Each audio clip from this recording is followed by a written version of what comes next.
Well, the Pokemon series is infamous for many things, such as having incredibly difficult to catch Pokemon such as Beerus and Mew, to having mysterious and kind of creepy locations.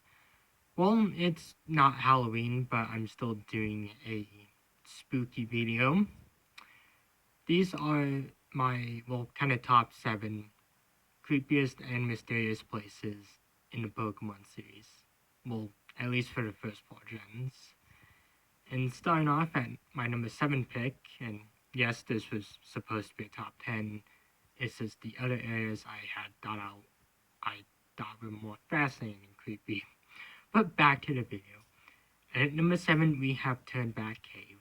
Turnback Cave is a, well, mysterious cave that the player can encounter in the end of, well, in the post game of Diamond Pill and kind of after Platinum's climax. This cave holds the legendary Pokemon Giratina. What makes this cave creepy, aside from the 6-foot monster? Well, the abundance of ghost types and kind of just the fact that the entire cave is randomized and just kind of the unsettling music that plays. And also fog that is in the cave. Yeah, this game really did its best to try and creep out everyone.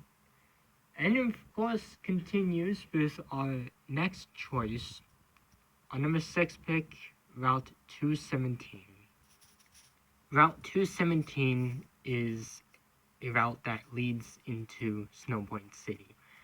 Now, obviously, a first-time player or someone who never went into a certain area on this route might just kind of be curious to see, why is this route in this video? Well, this route earns its spot in the video due to a house that we can pass by. There's a house that we can enter, and speaking to the NPC who inhabits the house, she'll give us a item called the spell tag, which boosts ghost type moves. Okay, sounds fair, not bad. But when we re-enter the house, well, she's gone, leading quite a few people to believe that this could potentially be a ghost, or a reference to a myth in Japanese folklore known as the Snow Woman, or the Yuki-onna, I think. Yeah, Route 217 is just kinda creepy. Probably be best just to avoid that route. And that's kind of what we're going to be doing, because we're taking a quick pit stop in the Kanto region. With Fire Red and Leaf Green, there were many new areas introduced. Of course, these areas were known as the Seven Islands, and, well, the Seven Islands are pretty fascinating for the most part. There's one area in particular that has always caught my attention.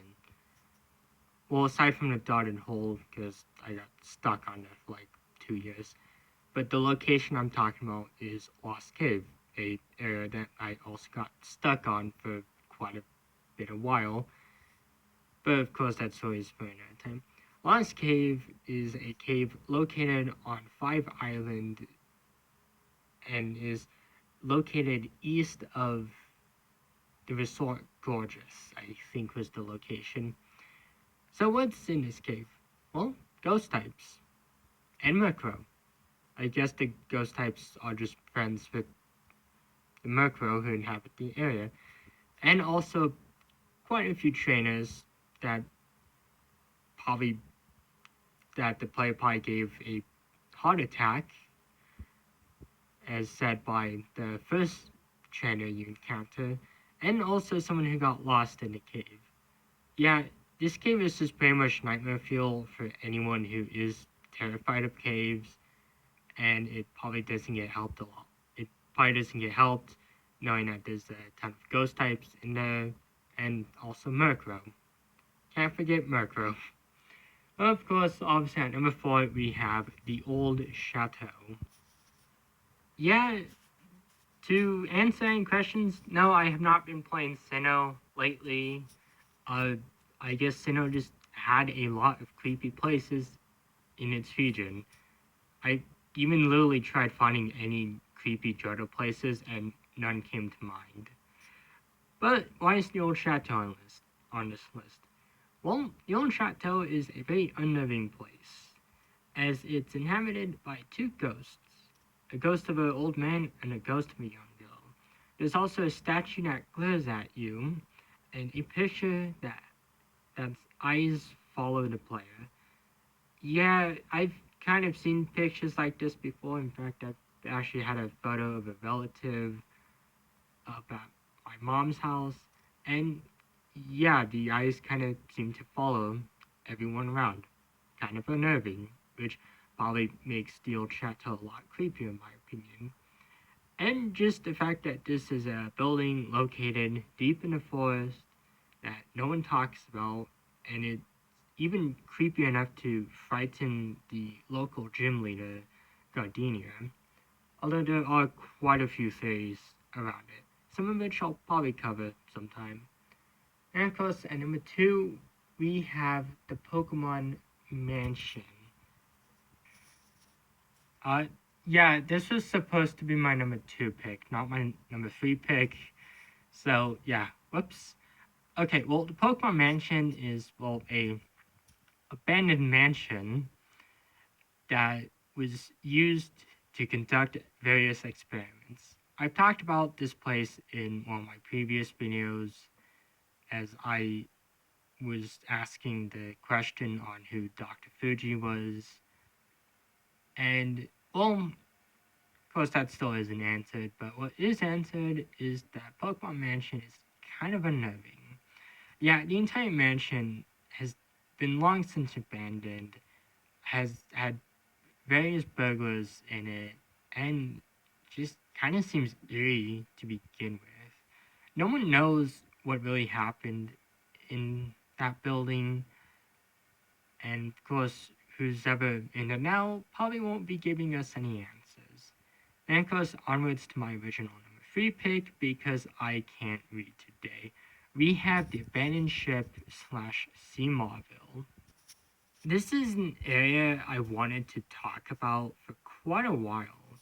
The abandoned ship slash Sea Marville was, well, kind of what its name suggests. Yeah, it's an abandoned ship located on Route 108, and, well, there's a lot of questions about it, some of which kind of seem to be answered in the remakes, but in the originals, we were kind of left in the dark.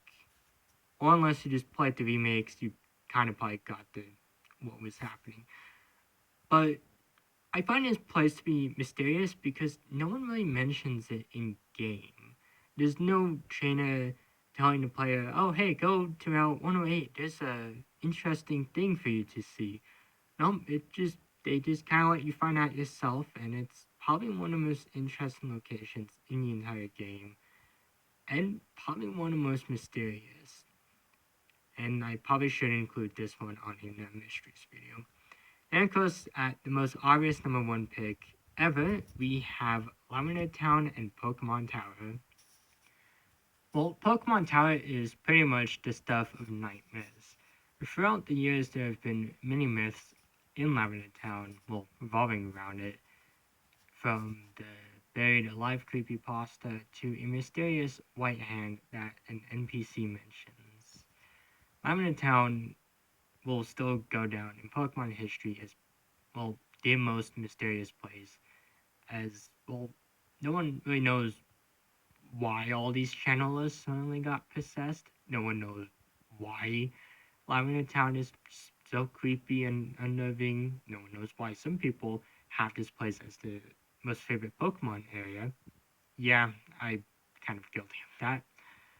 But I included Lavender Town as my number 1 just because it feels too iconic for me not to have it at my number 1 choice. And even if it wasn't iconic, it wouldn't have still been my number one choice, regardless, as I've always been intrigued with what this area was, and a lot of my favorite memories from the game have come from this place.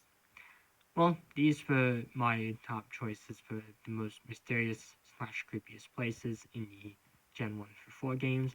I'll eventually do this in the Gen 5 through 8 games, but of course next time I'll of course be posting a review of Leaf Green, and potentially some other time a review of Ruby. So of course, till then, goodbye.